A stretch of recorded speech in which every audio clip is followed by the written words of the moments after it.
everybody. Welcome back to the Fin Factor. I'm Paul. And I'm Aaron. And this is episode number 118. Aaron, welcome back. Thanks. I got the kids down a little earlier tonight than last time, so I was able to join on time.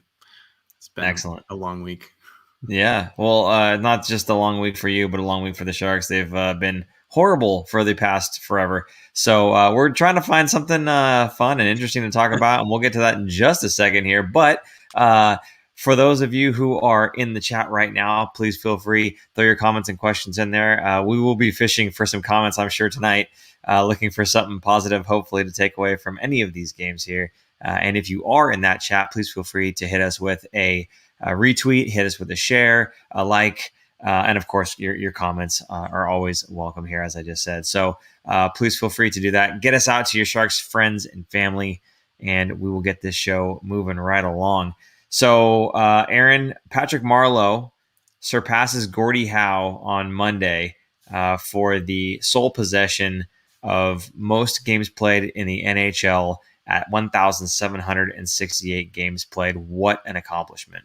It's absolutely amazing. I mean, this guy broke into the league at, I don't even think he was 18. He was 17 when he was drafted and turned 18 during training camp. So I think, and I can't remember off the top of my head, I believe he's the second youngest player ever to play in an NHL game. So he started his career very early. And don't forget, he probably would have broken this record at least a season ago, because he played through a full lockout plus a half lockout. So he would have had even more games played had those lockouts not happened. So absolutely amazing. I think he definitely should be in the Hall of Fame. I know that's a lot of talk going around. I don't think this is kind of like one of those records that may or may not ever be broken again, just because of the way the game is played. It's so amazing, and you don't really see players come in the league that young and stick around as well. So kudos to him for being always ready to play. We knew this game, like we kind of circled this game in the beginning of the season. Everyone did, because they knew this was obviously the earliest he'd be able to do it. But to go along with it, he also has an Ironman streak, right, of 900 games. So we knew he was going to break the unless he got hurt, which he doesn't usually get hurt, but something catastrophic could have happened, but it did not. So it's amazing. It's great. It's too bad it was not at home and it was in Vegas, but I think Vegas did a very good job of celebrating, as well as some of the teams before that game, kind of leading up to it. Some of the players around the league recognizing what was happening and everything like that. So congratulations to Mr. Shark, Patrick Marleau. Absolutely. And we'll talk a little bit more about the 900 consecutive, but let's get back to the breaking of Gordie Howe's record. I actually was able to ask Patrick Marleau a question or two after the game where he did break that record. Now, the entire time leading up to this, everybody in the media was asking him, kind of the same questions, but worded differently. Basically, what does this mean to you? And the people that helped get you there along the way, those kinds of questions, they were kind of kept directing him there. And he even started saying it, I'm repeating the same words now, guys. Like, I'm humbled, I'm honored, and, obviously wouldn't be able to get where I'm at without great teammates, without great staff, without my family supporting me and all those things. So I wanted to ask, not just to ask a question, but I wanted to ask him something that was a little bit more lighthearted, a little bit more on the fun side, and something that he wasn't just going to regurgitate the same answer in a different way. So here is actually the clip of me asking him a couple questions. So go ahead and we'll roll that right now. Hey, Patty, you've been through enough emotionally here, so I'll try to keep this light. Are you ready for the team to hand out commemorative 900 consecutive game sweatshirts and nameplates on Wednesday? They've done enough work. I think that hopefully they don't have to do any more work for a little while, extra work that is. But tonight's special in its own right. And 1,768 games played. That's a little difficult to remember, but 2,000 is a nice round number. Do you think you have 3 more seasons of teal in you? We'll see, but I'm just gonna enjoy this moment right now, and I still feel body feels good. I feel good, and we'll see how long I can stay on this journey. Good to see you laughing. Congratulations. Thank you.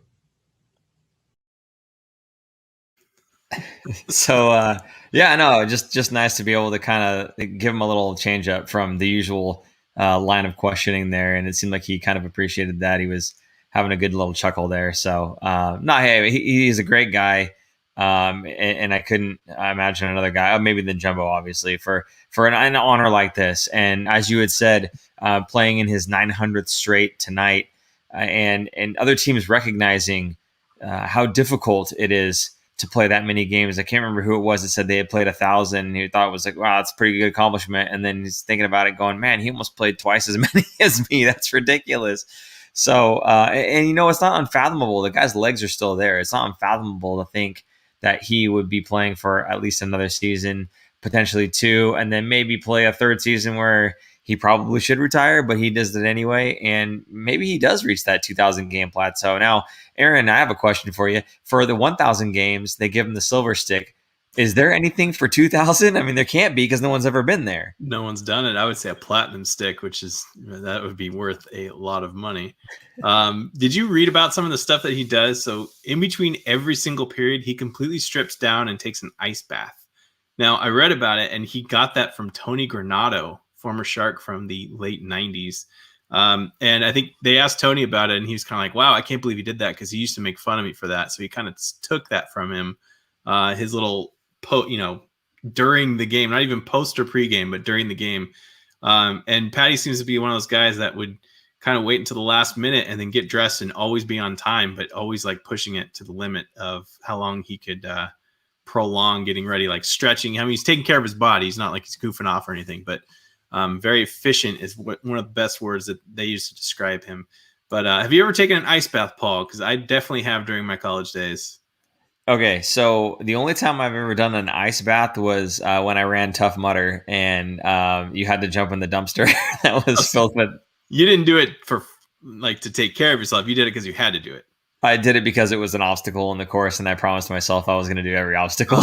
Man, when you are banged up, I played goalie in college in soccer, and I would more from practice than from games because you're diving a lot more in practice. But I would take an ice bath, and it was amazing. Like at first, I was like, "You gotta be." The trainer told me to do it. I'm like, "You gotta be kidding me! I'm not getting in that thing."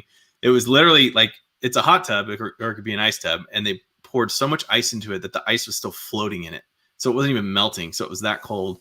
And I sat down all the way up to my neck, and it was a day that it was close to 100 degrees outside, and it was a double day. So it was like in between the 2 double days. And I got out of the ice bath, and it actually worked. Like it felt amazing. All my bumps and bruises and everything that was hurting and aching was gone. Granted, I was a lot younger too. And then I go out to play the second part of the double day at 100 degrees, and I'm shivering. It took me a while to shake it off. So amazing that I don't know how long he goes in the bath for. Yeah, the more you know. There you go. But it does wonders. It feels good.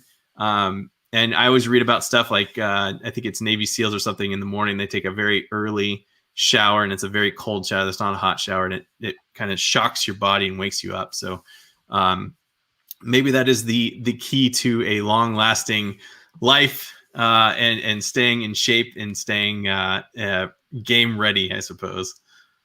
You heard it, folks. If it's good enough for the Navy SEALs, Patrick Marleau, and Aaron Sholl of this show, then you've definitely found the fountain of youth. Go ahead and give that a go. Okay, so Marleau, only the 4th player in NHL history to reach the 900 game straight plateau. I think that streak is at like 950-ish, somewhere up in there. So again, if he plays at least one more season, he could potentially hold the most games played consecutively, that record as well, which would be just another feather in the cap of Patrick Marleau and the storied career that he's had so far. Darren Stevens, actually, if you don't follow his account, you absolutely should on Twitter. I think it's just at Shark Stats, if I'm not mistaken. But he kind of likened it to Cal Ripken, now in the MLB baseball here. Cal Ripken was the oldest to play in a streak that lasted 900 plus games, and that streak ended at the age of 38. Now, Marleau hit that 900 games played streak at 41 years, 218 days old. For me, and that's over 7 years older than Keith Yandel, by the way, when Keith Yandel hit 900 straight.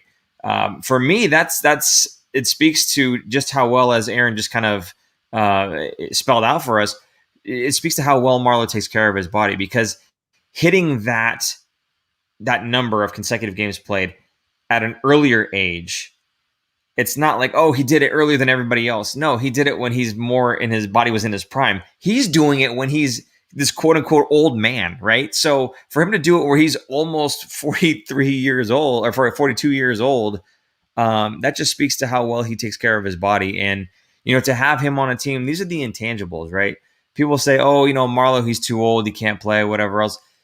As long as he's effective enough on the ice, these are the intangibles that he brings to the San Jose Sharks locker room, right? He's able to be one of those guys that's able to push the younger players to take care of their bodies at an earlier stage in their careers to help make sure they have long and healthy careers, right?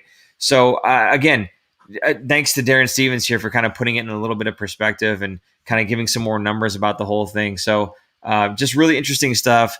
I'm super proud of him, super proud that he did it in teal. And I'm really glad that he's still a member of the San Jose Sharks and he's able to kind of share this knowledge with all of the younger guys. Yeah, absolutely. I mean, even if he's only playing about 10, 12 minutes a night, he's still rubbing off on a lot of those guys. Just like Tony Granato kind of showed him the ice bath trick. And Tony Granato was towards the end of his career and Marlow was at the very beginning of his. So these things do stick around and they go from player to player and it's going to help somebody else. Now, I almost think the 900 games consecutive is a little bit more impressive to me, especially at his age, than the total games played.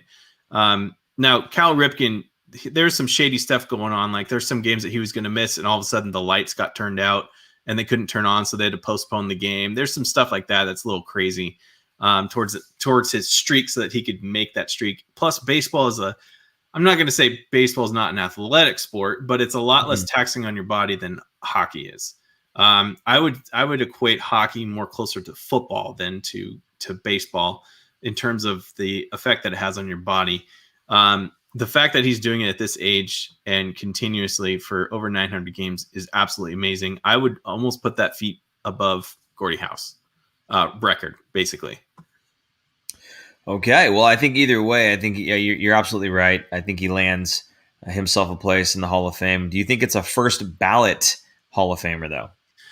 Ooh, that's a tough one. That's going to depend on who else is going to be up for the Hall of Fame, I guess, during his year. And that's going to depend on when he retires, because I believe it's 3 years after you retire that you're eligible. So what if him and Joe Thornton go out together? Wouldn't it be awesome if they were both first ballot Hall of Famers and they get to go in together? I think that would be pretty amazing. But that's, years down the road. That's something else we could talk about on the show when he's eligible. Absolutely. Okay, let's go ahead and rip the Band-Aid off here. So the San Jose Sharks playing on Monday night. This is, again, the game where Marlow breaks the record. That was about the only good thing that happened during this game. The Sharks actually did go up 2-0 right away, and they end up kind of giving up that lead. It goes tied 2-2. They do take it to a shootout. They do survive. They take it to overtime. They survive the overtime, and then they go to a shootout, and that's when they lose. They lose in the shootout because no one can solve Robin Lehner, which is just an unfortunate occurrence. But one of the interesting things was, and it wasn't a huge surprise, but they had Patrick Marleau as the first shooter, of course. On his special night, they're gonna throw him out there. So really good to see him because he's had no shootout attempts this whole season, and of course on his night they have him go to a shootout, and they happen to have him go out there and take the shot. Now again, nobody could solve Robin Lehner, so the Sharks ultimately lose that game by a score of 3-2 in the shootout. So I don't think it spoiled Marleau's night necessarily. I think some people were saying, especially Vegas fans, I'm looking forward to spoiling his special night or whatever. And as disrespectful as it is, it's not anything I would.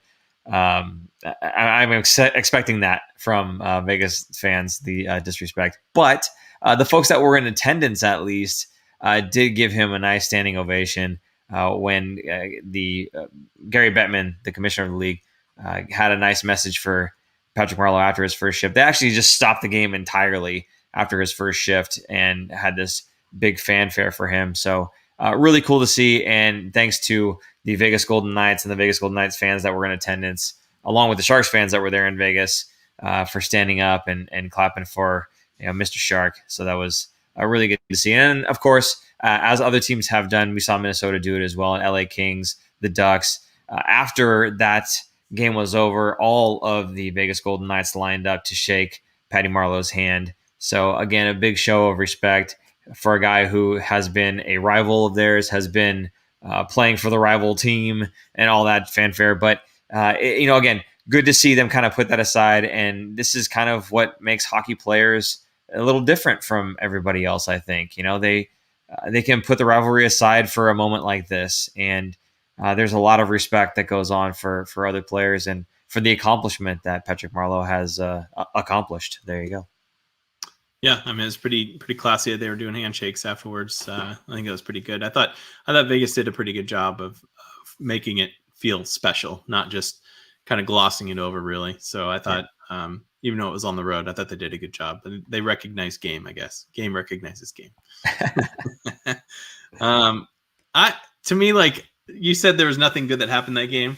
The Sharks were up 2-0 against Vegas, this team that is very deep and a cup contender, cup favorite, if you will, especially coming out of the Western Division. I think tonight's game actually locked up their place in the division. So to me, I think it's amazing that they went up 2-0. It sucks that they ended up tying it, but the shootout to me is you might as well do Rochambeau. Like, what's the point of playing the skills competition? So to me, it's a good thing that they got a point out of Vegas.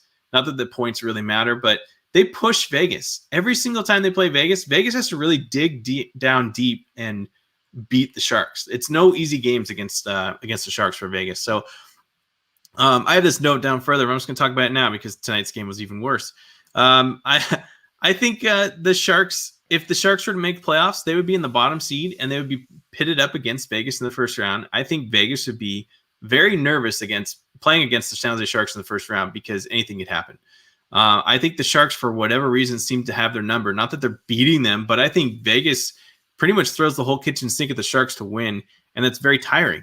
And I think maybe the Sharks don't beat them in the first round, but they'll probably take them to 6-7 games and completely exhaust the Vegas Knights, and then maybe they lose in the next round to Colorado. So I'm kind of happy that the Sharks, I think they play well against them. And the Sharks I feel like they're doing that this season. They kind of play to their opponent because we saw them play against Anaheim and lose. We saw them play against LA, mostly beat LA up, but lose a couple of those games. So I'm not too sad about these 2 games of Vegas. I wasn't expecting really much at points coming out of there, but I thought they played decent. They just kind of had some breakdowns that came back and Vegas scored on them, especially tonight. So I think the Sharks are okay and good kind of going into next season. What? Yeah, no. I think when you've gone 0-7 against this opponent, Vegas is not at all nervous. I think that you're talking about teams past when you're talking about records and how we've made it difficult for them in playoffs. I think this season is just it's a different team, and it's incredible because player roster wise, not that different from even just a couple years ago, but they're, just the periphery has changed enough. We've had enough of Pavelski and Jumbo, those guys that didn't seem like they were making maybe necessarily the biggest difference on the ice, although Pavelski was, missing those guys and then replacing them with other players that are essentially AHL quality players and hoping that they get better. I don't know. I don't think that Vegas is at all concerned playing against the Sharks of this season. Maybe historically speaking, there might be some merit there, but I think if they were to go into a playoff round with them, they would just kind of already be looking past us because, again, they haven't lost a game all season against the Sharks. So I don't know. I don't think that if first of all, the Sharks aren't going to make it there anyway, so it's a moot point. It doesn't really matter. But yeah, that's my whole take on that. Now, I've got actually a comment here that kind of meshes well with something that you want to talk about. Keith here says, "Yuck, those gold helmets." Aaron, take it away. I think they're hideous. I think they're ugly, and I'm actually kind of surprised that the NHL allows them, kind of like a pitcher in baseball, not allowed to wear kind of flashy stuff because it's very distracting. I would think that they wouldn't allow it. So I think they're ugly. It's very different, and sure, give it to Vegas for kind of going out there and trying something new and different, kind of gimmicky. But yeah, even there was their question there. There's a comment here saying that their fans don't even like it, right? I hear some Vegas don't even care for the gold helmets. I don't blame them. Yeah. I think it's to me, it reminds me of the California Golden Seals going with the all white skates and white gloves and trying to be different. Just trying to be different. And I don't know, just it's ugly. I don't care for it. Yeah, speaking about being different, there was also a picture from a while back. I think it was the Philadelphia Flyers, who instead of wearing like butt pads, right, they wore like roller pants instead. Yeah, it's pretty bad. And there was like a big stripe down the side, I think, too. Look that one up, guys. It was short-lived, to say the least. So hopefully, I mean, personally, I don't like the gold helmets either. It is kind of shining and distracting, and maybe that's the point. Maybe that's what they're trying to go for, but I just think they look ridiculous. But whatever is what it is. I like if it was the Sharks, I guess I'd have more to say about it. But it's the Golden Knights, and I don't expect much out of them. I like Lundy's comment: Vegas Golden C3PO. That's what it reminds me of. It's very shiny and bright. It looks exactly like C3PO. It's kind of like they're gold, but it's so shiny that it looks like a mirror almost. It's hard to tell. Yeah, for sure. So tonight's game, they actually ditched the gold helmet, which was a nice change of pace. There's the gold. Thank you, super producer Jason. Oh, so ugly. Yeah, I'm not feeling that at all. No. It just looks ridiculous. Yeah. They got to go. Anyway, I mean, if it was like the color of the gold that's on their armband there instead of like shined up, so it's like, glowing, radiating off of their heads, I can see. Yeah, no, totally. If it was like the gold color, not actually like looking like it was tried to be made out of glitter gold, maybe then it wouldn't look so bad. But oh my goodness, get on with it. Yes, get on with it. Yes, get on with it. I couldn't have said it better myself. So we're gonna go ahead and talk about tonight's game, which again we should probably just get on with this one. This is no good either. The Sharks do score first again. Which is nice, but they end up going into the third period trailing by a goal. This is something that we've seen far too often. The Sharks come out with a nice goal right off the hop of the game, and then it just kind of goes downhill from there. That's why, for me, it's hard for me to look at this team and say, I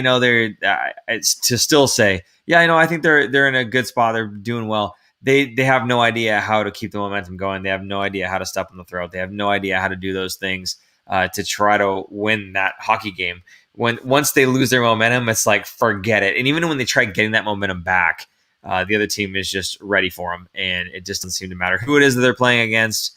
Tonight's case, it was the Vegas Golden Knights, probably the best team in the league. And of course, with the Sharks losing by a score of 5-2 with an extra empty net goal there, Vegas, again, is undefeated this season against the San Jose Sharks. Not at all concerned about playing them. And they do become the first team to clinch a playoff berth in the 2021 Stanley Cup playoffs. So tonight's game was important to the Vegas Golden Knights in that they felt that they needed to cement their place in the playoffs, that they're going to be there. For now, going forward, it's just kind of icing on the cake. They want to be the number one team in the Honda West, potentially in the league. So they'll be playing for that now. And once this milestone's out of the way, this hurdle's out of the way, and it didn't take much for them to beat the Sharks tonight, unfortunately. The score looks a little bit farther apart than maybe the game actually was, but when you take a look at it, they did shell Koshinash with 40 shots on goal. And to his credit, Bob Bugner actually said in the post-game presser that he was actually pretty happy with the way Koshinash played tonight. There were, a goal here or there that maybe he could have got a pad on, but for the most part, he's playing against the best team in the Honda West, if not the league.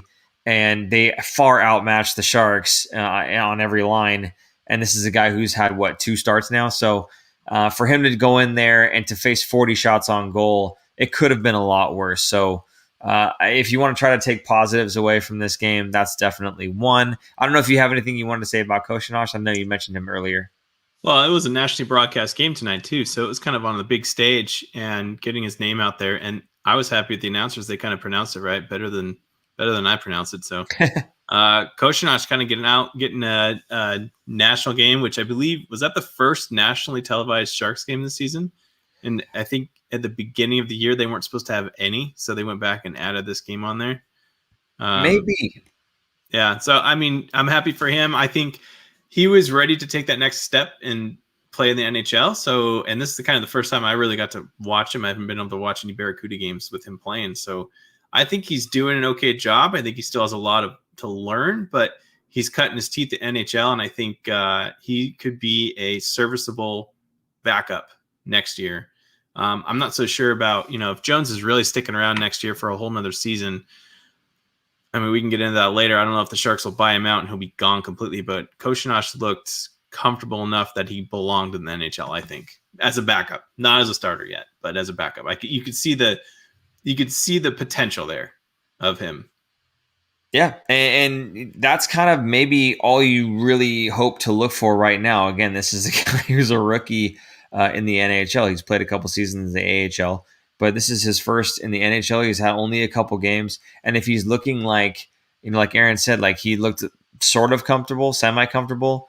He looked like he wasn't completely out of place. That bodes well for a guy who's only seen a very small, limited amount of action. Give him, another season or two playing in a backup role, and we'll see where he goes from there. Now, is he the goalie of the future necessarily for the Sharks? Maybe, maybe not. Probably not, but maybe. Who knows?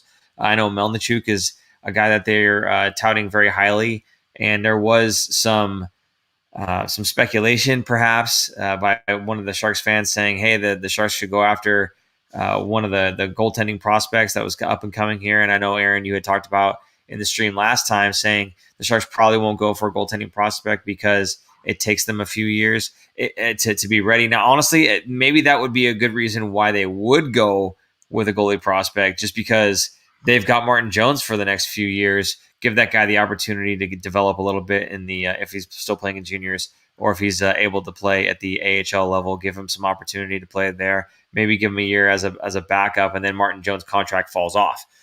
So that could definitely play out well. I'm with you though. I feel like they go with best skater available, although I'm leaning more towards forward. But we could push some of that conversation for later. For tonight's game, at least, one other positive I wanted to take away: Evander Kane playing heavy but smart.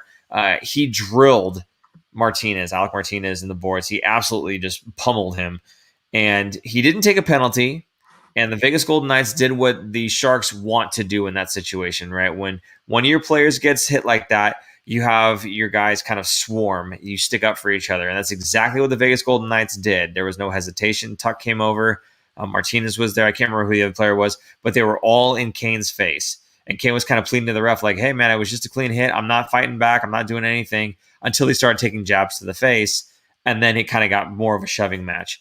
Now, in this instance, again, Kane didn't take a penalty, something he's been much better of doing as of late. And I want to tip my cap to the guy, because we've talked about him being in the box for the past couple seasons, being in the box too much, not being on the ice where we would like to see him, because he's a very skilled player, putting the puck in the net. That's what he should be doing, right? So for him to be in that situation, kind of ganged up on, and he doesn't take a penalty, no roughing, no unsportsmanlike, no slashing, none of that stuff. And what happens is Tuck basically gets a penalty for retaliating for that hit, for that clean hit, and the Sharks end up getting a power play. So, and again, this is for me the maturity of Evander Kane, right? We're seeing a little bit more maturity out of him, staying out of the box, being that agitator, drawing the penalty by being the agitator, but still being out there and being dangerous on the ice. There's not many guys in the NHL that have that whole package, Aaron. Yeah, I don't think so. I think he's playing to his contract for once. One of the Sharks is actually doing that. To me, he also could be playing to be moved to another team and showing the rest of the league that he can still play and that contract is worth it. So, I like the way he plays, and I know you don't like him being in the box, obviously, for dumb penalties like, all those 2-minute ones I don't really like, but if he gets a penalty for hitting a guy hard and he takes a roughing penalty for destroying a guy, I'm okay with that. If he's taking a penalty for sticking up for a teammate and fighting, I'm okay with that. Doing the dumb penalties like behind the attacking net or something like a hooking or kind of like a stick infraction penalty, I don't like as much. So I think he's done a great job kind of curtailing that. And he has, to me, he's been the most consistent Shark the entire season. The best and most consistent. So, and it shows obviously because he's leading the team in scoring. So yeah, I'm very happy with Evander Kane this season. 100%. I'm glad we see it the same way there. There's a comment here from Brian. He says, "Is the rebuild going to be short?" I think so. I mean, there's other comments in here of people wanting to blow it up, make it a dumpster fire in here. I don't think they should blow it up. And I'll give you a couple examples of why. Look at the Buffalo Sabres. They have missed I forget how many years it is now. 15 years of missed the playoffs or something. They're about to set an NHL record for missing the playoffs consecutively. How many first overall picks or top 3 picks have they had in that whole time? A lot. How many have Edmonton had in the last, let's say, 15 years? And they've won 1 playoff round. I think it was against the Sharks when Logan Couture and somebody else was hurt. So it was like they should have won kind of thing. I don't see the Sharks blowing up this team and selling everybody off and being years and years in disrepair. I think, I mean, I'm not going to say they're going to be super competitive because I don't know what they're going to do this year, but moving one of those big contracts out of here next year will open up so much. Either burying Martin Jones, maybe buying him out, getting rid of him and bringing in some other people will do wonders. I think bringing in, getting rid of one of those other big contracts, maybe Marc-Edouard Vlasic, maybe Brent Burns. I don't think Carlson's going to be going anywhere. I don't mainly because nobody in the league is going to be able to take that contract. The Sharks are going to be stuck with them. I think they should move on from Burns and or Vlasic. I think Couture is fine. I think Kane is fine. I think Hurdle is outplaying his contract. And I don't think he's going to be going anywhere. But some of those other guys, I think everyone's kind of up for it. And Timo Meyer, we haven't really talked much about him, I guess, tonight. But Timo Meyer, to me, a great example of what Timo Meyer, like why he should be moved is, I don't know if you pay attention, but in Detroit, blanking on his name now, the power forward in Detroit. Athanasiou? What? Athanasiou? No, not Athanasiou. He's somebody else. He just got traded to Washington. So Mantha, Anthony Mantha. He's this power forward, plays very similar, big body, can score, very skilled, and hadn't scored more than 20 goals in Detroit. And everyone's expecting him to take that next step. He didn't do it. He gets traded to Washington, now has an elite center and winger, Backstrom and Oshie playing with him, and he's scored in every single game. And I think it's 5 or 6 games with Washington. So to me, Timo Meyer is kind of like that, where I think he needs to change the scenery. I think he goes to another team and plays with some better players. I think he's going to be a better player. I think he's a good player in the NHL. I mean, I don't know if Mantha's the same way, but when you kind of around a culture that's constantly losing and things are going wrong, you kind of just don't play up.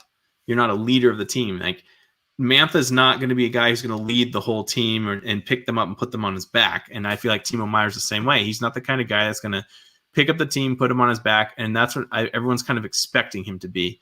If he's not like that and he gets moved, like to me, I feel like the Sharks could move him for another player that also needs a change of scenery. Who knows? Maybe Jack Eichel. Maybe we do a trade with Buffalo.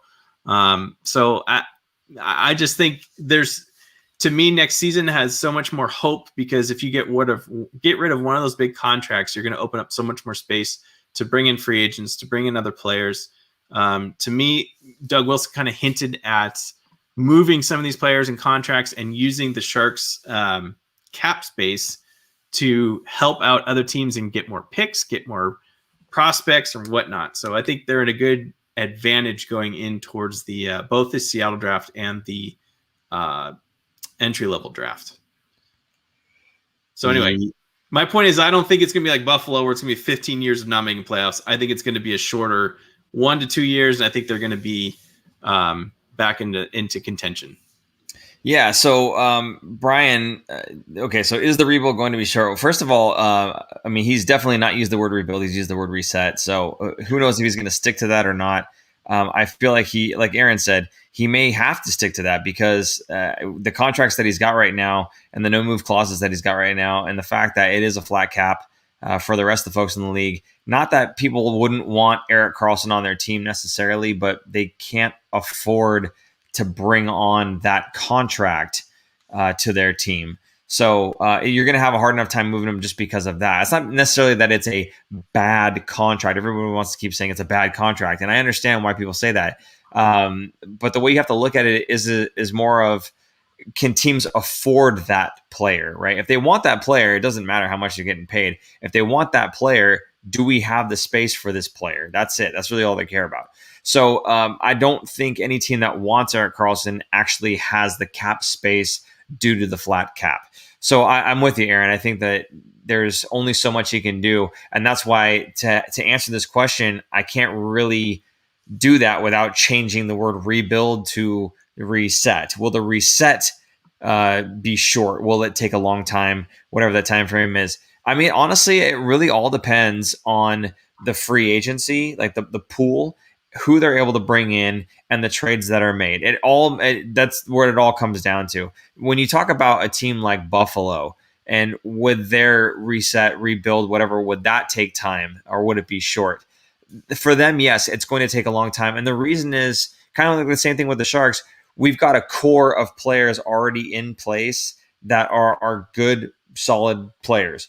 Buffalo has a handful of good, solid players, and they're in the same boat the Sharks are. They can't get it done. They cannot pick up a win with Jack Eichel, Dahlin, and everybody else that's on that team when Taylor Hall was playing with them. Like, nothing was popping off for these guys.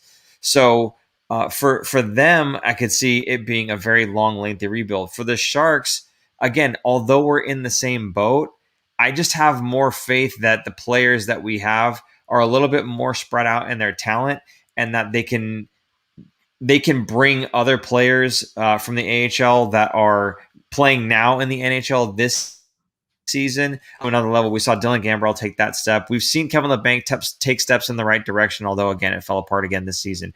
And Aaron, I'm 100% with you. I think a guy like Timo Meyer, I would love to make a hockey trade with Timo Meyer, a change of scenery for two players that are good players, but they're just not good on their respective teams. Swap them and see how it goes. I think you're on the right track there, Mantha. Playing very well, like you said, with the Capitals. So if we get a trade, something like that, it all depends. It all depends on how that player responds, how that locker room responds to having a new guy come in and a beloved player, a friend, or whatever, leaving the locker room. So there's just too many factors that kind of go into it.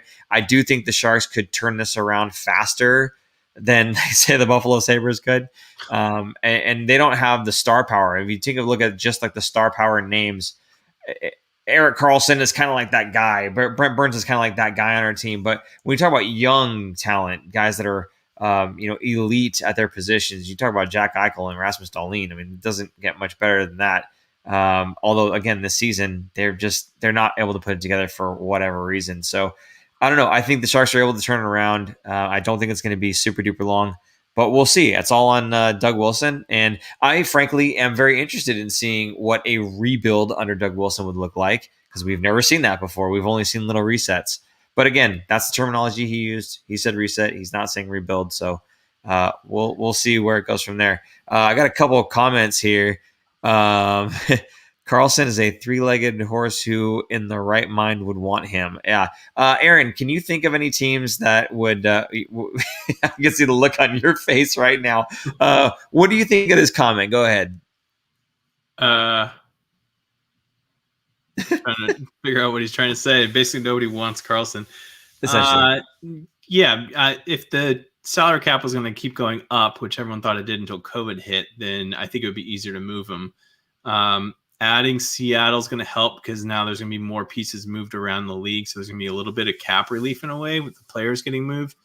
But I think once we see the new TV contract come in, the money come in, and the cap go up, I think Karlsson will be here for at least a couple more seasons before, if he were ever to get moved, because no team is going to be able to just take that cap space unless the Sharks took back an equally bad contract. Now, would you trade him for Milan Lucic or something like that, where it's just like another 5 years of a player who can't even play, like, compared to Karlsson? Karlsson's still logging 28 minutes a night, can skate and move, and he's still dishing out stuff. So he's still serviceable, I think.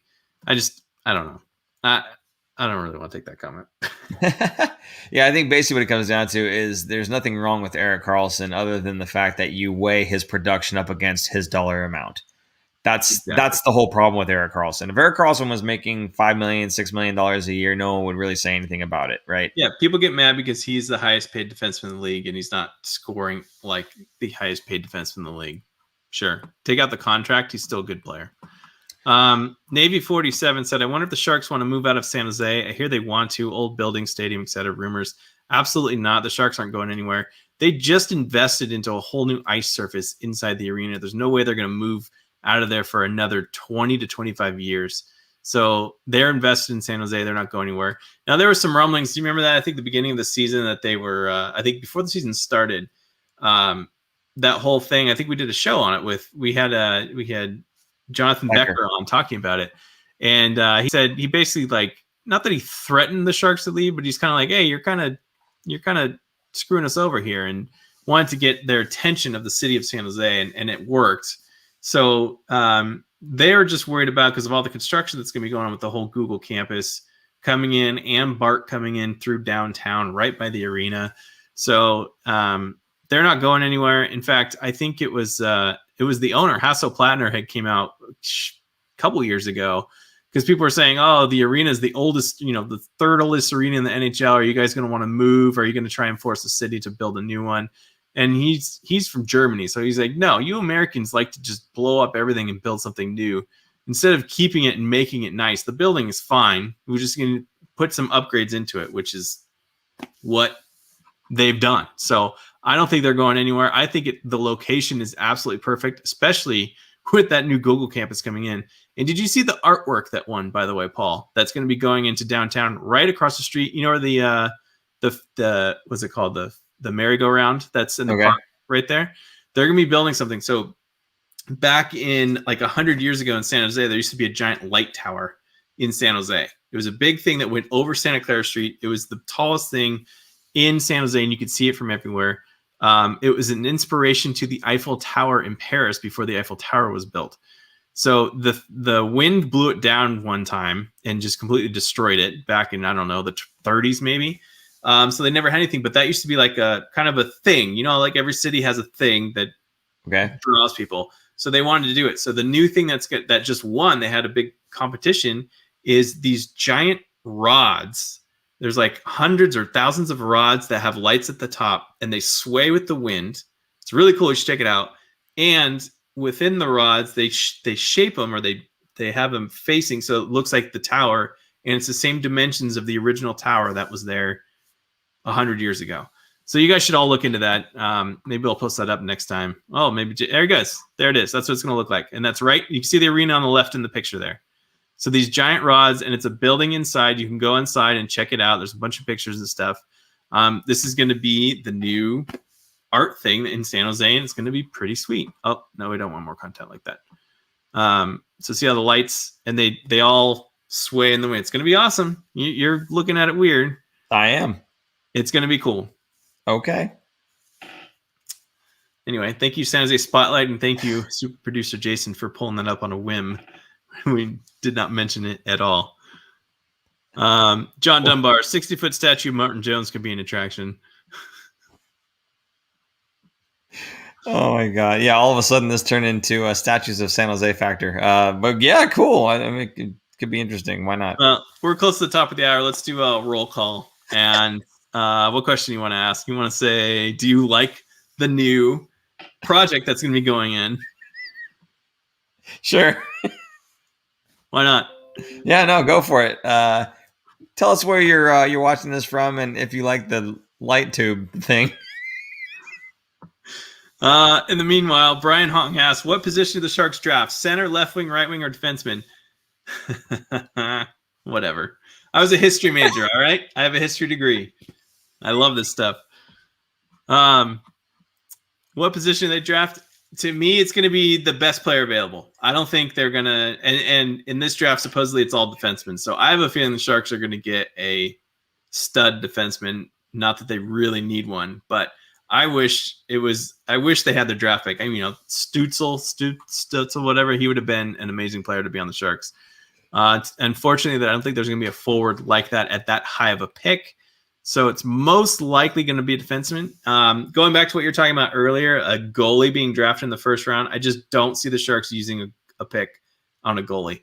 They never have. There's very rarely has a goalie been picked in the first round to begin with in the NHL. I could think of Carey Price, DiPietro, Fleury, and that's it.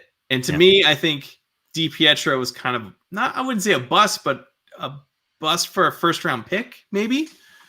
I think getting him in the second round would have been better, but I don't know. I don't see that high. I'm assuming the Sharks are going to have a top 8 pick, top 6 pick based on how they're doing now. I don't see a goalie being picked in there. To be fair, hindsight is 2020 though with the whole DiPietro thing. I mean, we can look back on lots of players and see, we could have got that guy in the second round. So, or any other team where they picked those certain players. We talked about, I think it was Boston. They had like 2 or 3 first round picks. Yeah, it was 3 of them, and 2 of them were. I remember telling you, I'm like, they picked 2 guys who were slotted to go like 40th or something like that, like mid second round. And I mean, if they worked out, they worked out. But my goodness, taking quite a gamble on some first rounders that I think they traded up during the draft to get some of those too. So it's just kind of crazy.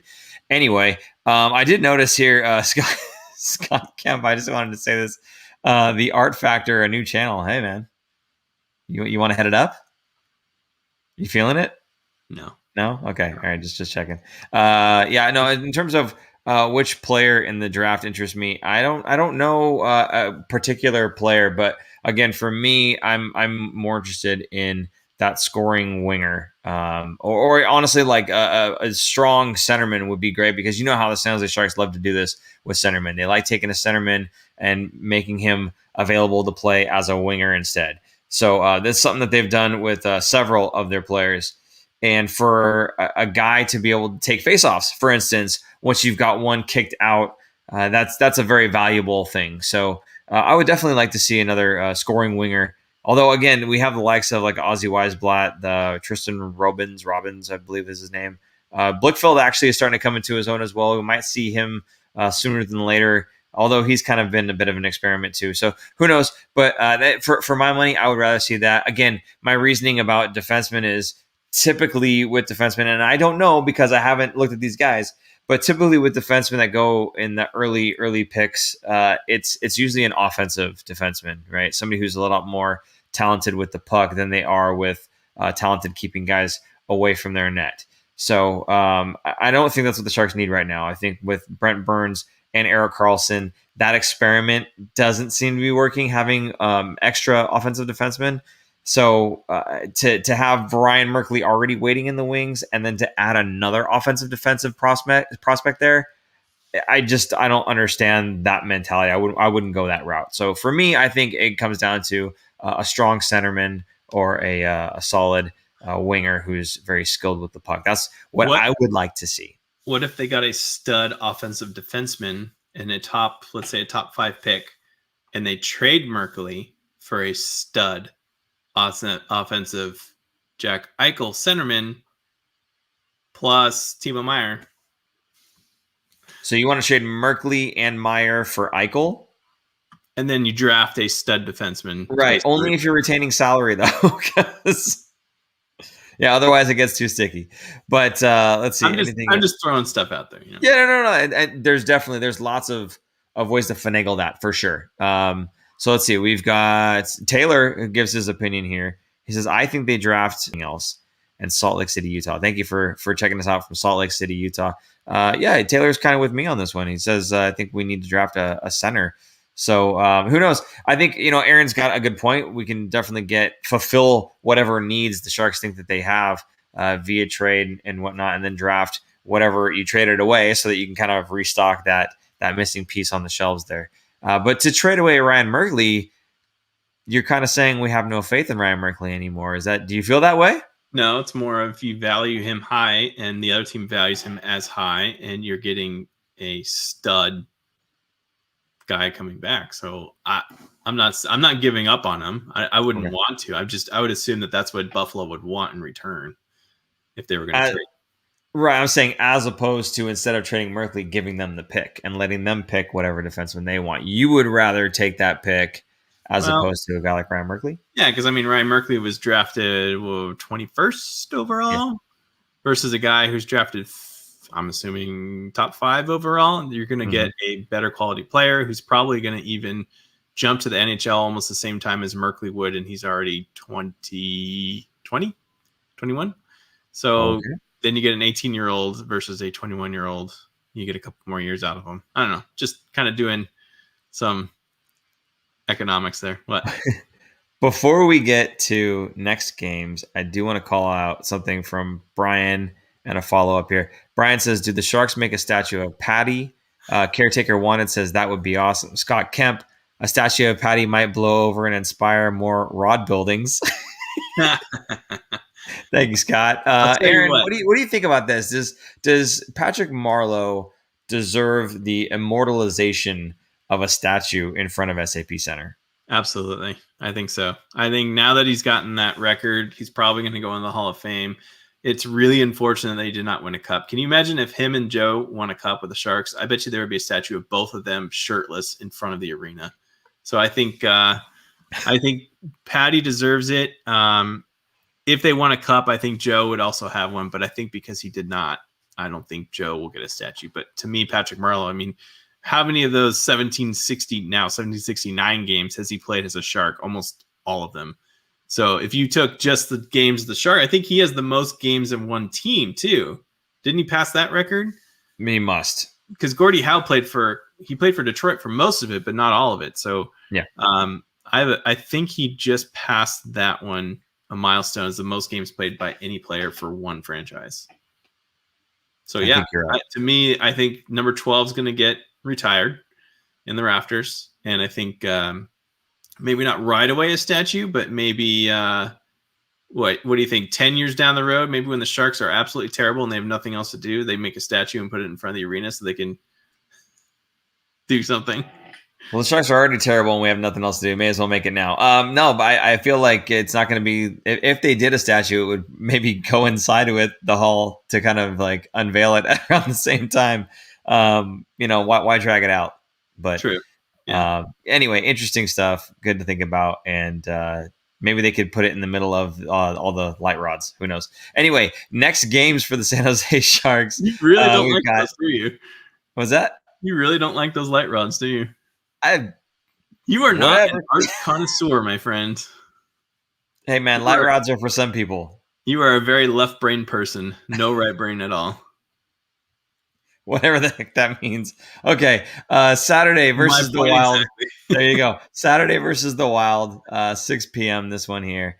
And then, of course, instead of it being a 2-game series, that's just a single game. So we're not going to do a show on Saturday night. We're going to do a show after the Arizona games, which are on Monday at 7:30 and then Wednesday at 7:30. So the next show that we do will be on that Wednesday, probably around 10:15. So that's what you can expect us to be back. And of course, you won't have to worry about memorizing that because you're already subscribed. And if you're not, you know where the button is. Go ahead and click that thing and then hit the bell, because then you'll know when we do go live and you'll be able to take part of the conversation here. The more you know, you'll be able to take part in the conversation here with everybody else. It's been a whole lot of fun doing this. I love taking these questions. I'm so glad actually that we moved on to a live format, especially during this whole COVID thing, because it really has been nice being able to get in touch with the fans and answer questions live. Kind of keeps you on your toes and whatnot. And then how else would people know about light rod statues, right? I don't know. So these games here, Aaron, Saturday against the Wild, Monday, Wednesday against the Arizona Coyotes. What do you see in store for the Sharks in these games? What do they need to do here? Well, I would say they could play spoiler to Arizona, but I kind of want the Coyotes to get in more than the Blues. So right now, the Coyotes, I mean, they have a lot of games, played more games than St. Louis, but they are 1 point ahead of St. Louis in that 4th spot. So you're going to see an Arizona Coyotes team that's going to be pretty much in playoff hockey right now. Sharks, not so much. So I think they're going to be tough games. Arizona always seems to be a tough opponent for the Sharks. I mean, going back to the days when Dave Tippett was the coach, and they were a very defensive-minded hockey team because they didn't really have those kind of skill guys to on multiple lines to really drive it. So they're a very hardworking team. Doesn't have a lot of skill, so they rely on their hard work. And to me, the Sharks just don't play well against teams like that. So I don't know, man. I feel like they played decent against the Wild. I could see the Sharks pulling off a win against the Wild, and then maybe 2 losses against Arizona. What do you think? I'm not confident. We'll just say that. We'll just say I'm not confident. This team, they're going to win at some point before the end of the season's over. Okay, it's going to happen. Do they deserve to win? The way that they've been playing recently, I know that they've looked better in spurts, but spurts is just not good enough. Now, I'm not asking for wins, and I said this the last show too. I wouldn't expect them to go out there and just win. There's no team, save, the Anaheim Ducks, even though we lost to the Ducks. There's no team that I'm looking at in the Honda West thinking that is an automatic win. If we don't win, I would be severely disappointed. I think every team that we play is a battle, and that's unfortunate. But every team that we play, it's a battle. So I'm not expecting necessarily any points coming out of this week here of games, which is a sad thing to say because I still want to see my team compete. I still want to see my team win, but I just don't see it in the cards. I think these other teams are just a little more motivated. I think they're just more talented. And even where they're not as talented, I think you're right. There are teams that are just, they're a little more blue collar. They grind and they put in the hard work. And I don't think we have enough players on this team that are willing to do that hard work. I think there's a small handful of them, like a Rudolph Balcers, Ryan Donato at times. I know I praised him before, but lately I'm not sure. And then of course, again, Mario Ferraro. That guy is an Energizer bunny. So for me, we need more players to have that mentality. Not more players like that necessarily, but I need that mentality to permeate throughout the locker room. And it's just, I see a lot of just stretching out and holding your stick out and hoping that that's enough to bump the puck off. Like gliding hunched over with your stick out is not something that is going to detract an NHL caliber player from trying to get past you. So I don't know. I'm not very happy, not just with the overall outcome, but I'm just not happy with the effort. And until they show me more of that effort that I'm looking for, I'm not expecting any wins. That's just the result you're going to get. Yeah. To me, I want to see in these last, couple weeks left of the season, I almost don't want to see him win. Not that I want to see him tank and lose every single game, but I want to see better effort, but I don't mind the losing because they're only going to hurt yourself if you keep winning at this point. You're not going to make playoffs. So I want to see him kind of get some more younger guys in that lineup. I think bringing up some of those guys from the AHL, give them a taste of the NHL life. That way they can carry that into next season, into their off-season workouts, know what they need to work on, get a report card from the coaching staff of this is what we want you to do better and work on it this summer so you can come into training camp ready to go because we're going to need you to compete for this spot. That's what I want to see.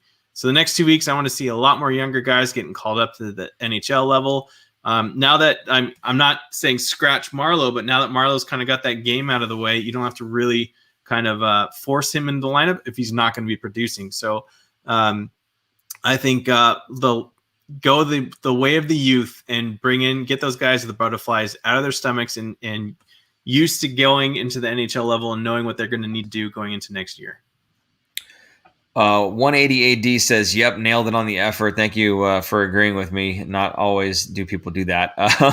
And then Scott Kemp, the light rod behind Jones is working great. First of all, okay, you weren't, and Lundy here, what a brick of Swiss cheese. Both of you guys, you weren't talking that mess when the Sharks were winning games with Jones in the net. So it's a what have you done for me lately kind of comment there. Although it was hilarious, the light rod behind Jones, which also, by the way, let's not forget, Jones wasn't in goal tonight. So I don't know why y'all hating on Jones. He's not even playing the game.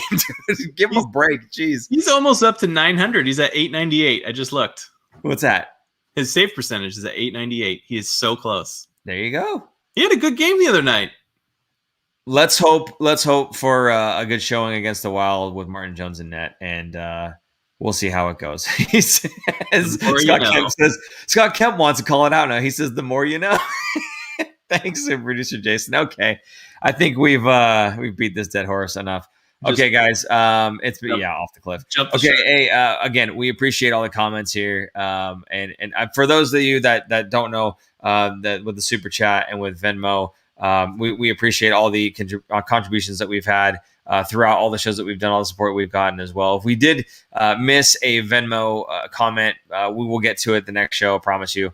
Which, by the way, it's at the Fin Factor. If you would like to help support us that way, also you can go to thefinfactor.com.